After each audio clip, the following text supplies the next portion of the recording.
Guam, Hopity viewers and Hopity voters. Thank you for viewing another episode of the We Want to Know Action Pack Show.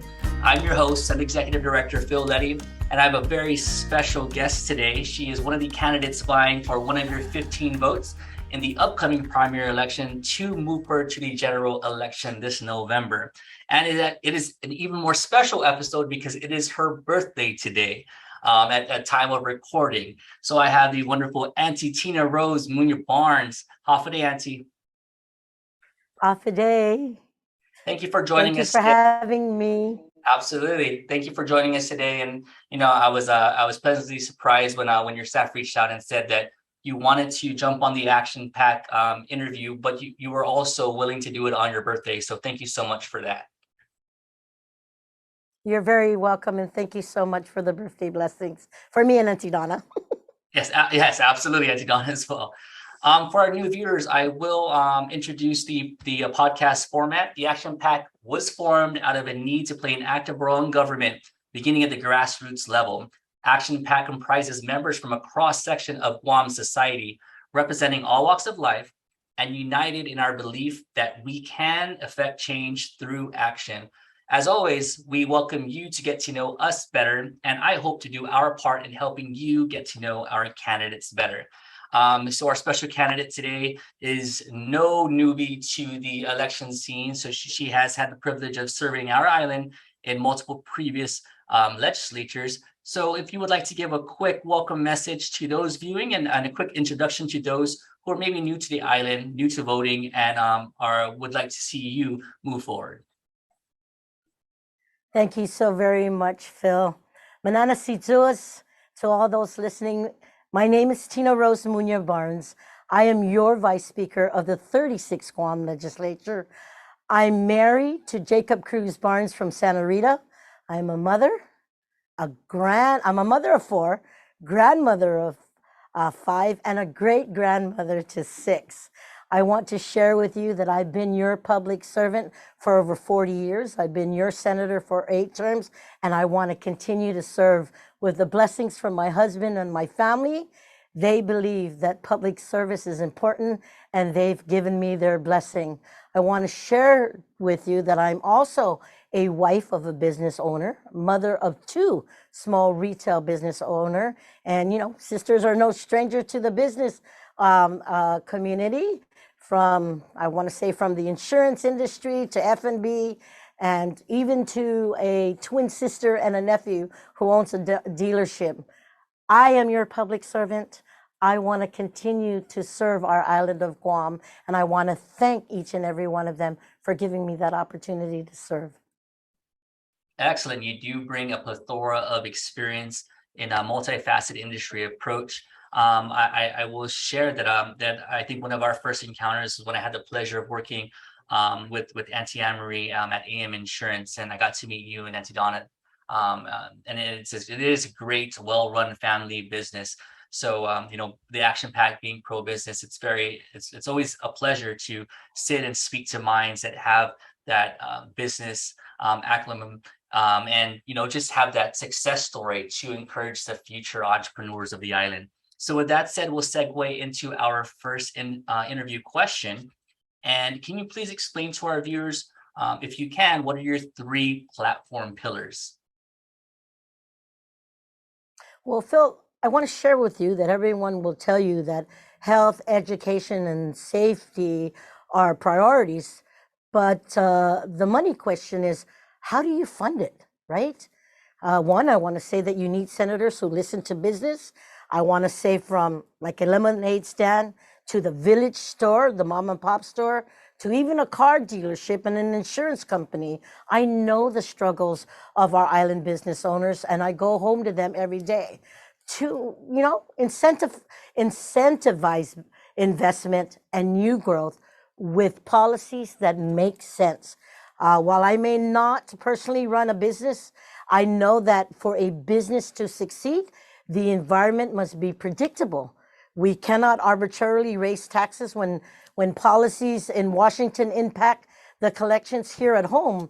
So that is why I want to say with Senator Josen Augustine and working across the aisle with Senator Mary Torres, we reduced the BBT to 3% for 90% of small businesses here. And I must add that for the first time in recent history here on Guam, the legislature is finally able to pass a budget that accounts for the rainy day fund.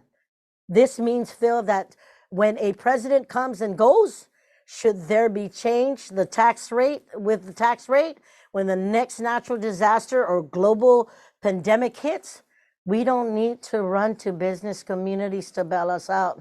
We will have a way to help our community. And 3, Phil, get out of their way. We should let business people do business. As a government, we need to get rid of policies that don't make sense. And, 2 or 3 terms ago, there was a well-intended piece of legislation that focused on making sure our roads don't get ruined, but inadvertently would raise the cost of goods and transportation on our island. This term, I was able to work closely with Senator Jim Moylan and community stakeholders to pass legislation to make sure that with the raising the cost of fuel, this provides a small but much needed relief for the businesses. And I want to share with you that business needs to be our partner and not our opponent. And that's very important, key, Phil, because without businesses, we wouldn't be operating as a government to help our people. The government's role in this is to be able to provide for the basic services to the government of Guam.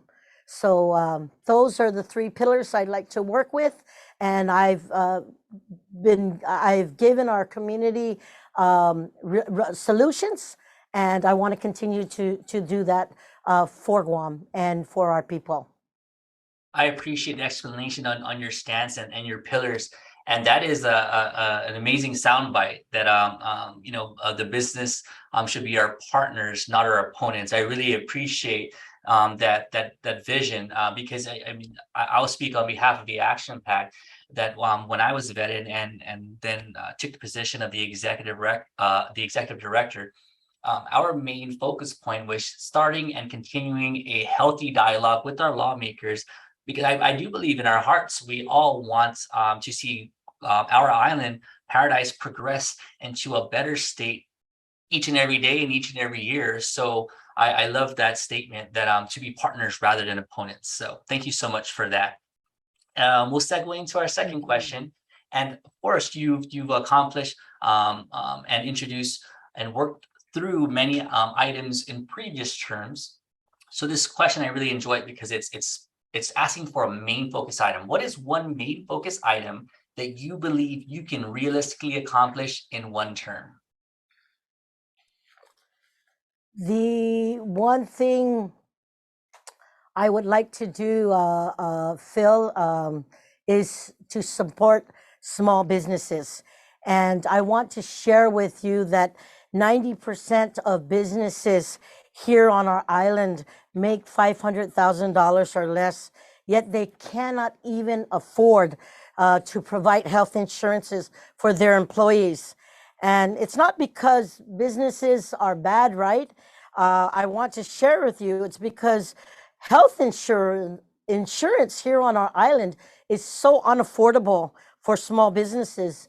And I truly, truly want to look at how we can make our healthcare for small businesses a reality, because I know that with a healthy workforce, it means a happy workforce, and that means it will have a healthy economy. So Phil, I think that's really important to me. We know that with everything happening around us, we know that if we can provide for our businesses to have and provide their employees with affordable health care like we had several decades ago, I think that it will be good for our island. And like I said, affording somebody to stay healthy It makes for a healthy workforce, a happy workforce, and that means, again, a healthy economy. So that's my one thing. You're right. There is a synergy, between health, be it physical or mental health, for our employees, especially coming post-pandemic, post-lockdown. And I just want to give an honorary shout out to the business organizations that are the partners that make up the Action Pack, such as the Guam Chamber, Women's Chamber, Hotel and Restaurant Association, contractors, realtors, so on and so forth. It is those partner organizations that offer that extension for small businesses to even have a chance to have a healthcare by way of a group plan. So there is some items on the healthcare note that we can look at, and then we should look at to see how it can be a little bit more accessible, especially for a new business, a new startup, or a small business with less than 5 employees. That's one of the questions that a lot of my friends within various industries will reach out. Then they'll ask, how does your small business have insurance? And I'll typically forward them over to join one of our partner organizations. So great main focus item. And that's it, quick and easy. That's a segue into our closing question. And as we mentioned many times before, Action Pack is pro-business, but we have a really sound understanding that the successful, that is business that is successful, an entrepreneur that tastes success, leads to opportunities for more employees, thus allowing more individuals who call Guam home the opportunity to make that honest living wage and support their family. So it's a beautiful synergy of business opportunity and doing our diligence to provide positions and jobs for the residents of the island. What will you do, or how will you help our local business community as we continue to progress past these economic recovery times? Phil, as we look at recovery, I want to share with you from my heart that government cannot be against business, but rather they need to be with business. We need to understand that if we want government to thrive, we need business and new businesses to thrive. This means that when I look at a proposed legislation, I literally, Phil, need to ask myself, one, is this good for Guam? Is this good for business? Because as we look at what comes to mind, we cannot be against business. But as a government, I want to share with you, Phil, that we must be a partner for business. We must be able to assist and be that partner for business. And that's one of the recovery efforts that we can look at. You know what? We should be able, if there are pros and cons to a situation and we want to make things work, we must come to the same table and look at what we can do amicably and reasonably together. So being a partner for business as a government is a good thing for our island and our people. I believe so as well. And I know that's going to be a great soundbite for a lot of our business owners who possibly have felt previously that it's been maybe not the greatest line of communication. So the fact that you're going on record stating that is a beautiful thing. And I think that healthy dialogue, again, there might be moments that we have difference of opinions or different avenues of suggestion, but just the healthy dialogue, I believe that is with a common goal of, like you said, a good Guam. That's what's definitely necessary with our legislature going forward, beginning with the 37th legislature. Well, thank you so much for your time, especially on your birthday. I do want to give you a moment to speak directly to the voter in a closing remarks, Ms. Tina. So now is your time. Thank you so very much, Phil. I want to tell the people of Guam, it has been my honor to serve, and I want to continue to serve and be your public servant as a mother, a grandmother, and a great grandmother, and having the blessing from my family to continue to be your public servant. I want to continue to serve. I am number one on the Democrat ballot, but I hope that each and every one of you come out on election day and vote. You have a powerful gift of vote. So please take the time to come out this Saturday at the different precincts. And I want to take the time to thank all those who will be volunteering and working on election day to help it make it successful. So Phil, to everyone out there, undunkulu na si Diyos masi, si Diyos ang binidisi hamzu todos, then sana masi. Thank you for giving me the time to talk to you as part of your Action PAC family. God bless each and every one of you. We appreciate you. We appreciate your candor and your stress of the importance and power of everyone's individual vote. We believe your voice is in your vote as you cast your ballot this Saturday, August 27th, which is the date of the primary. So we do hope that the island comes out in the masses and really participates in this beautiful democratic system and opportunity that we have to let our voice be heard by way of who we select to move forward to the general election in November. You heard her story. This is number one on the Democratic side of the ballot. This is current incumbent Senator Tina Rose Munoz Barnes, and she is seeking one of your 15 votes. Please do listen back to her interview, hear her passion for serving, hear her family foundational values and what she has to offer, especially being a business podcast.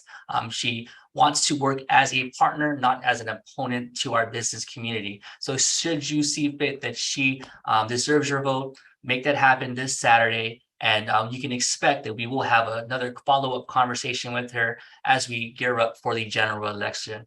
So again, I share her statement. Thank you so much, Guam, for listening to another episode of the We Want to Know Action Pack Show. Thank you again. God bless Guam, and may you all have a beautiful day.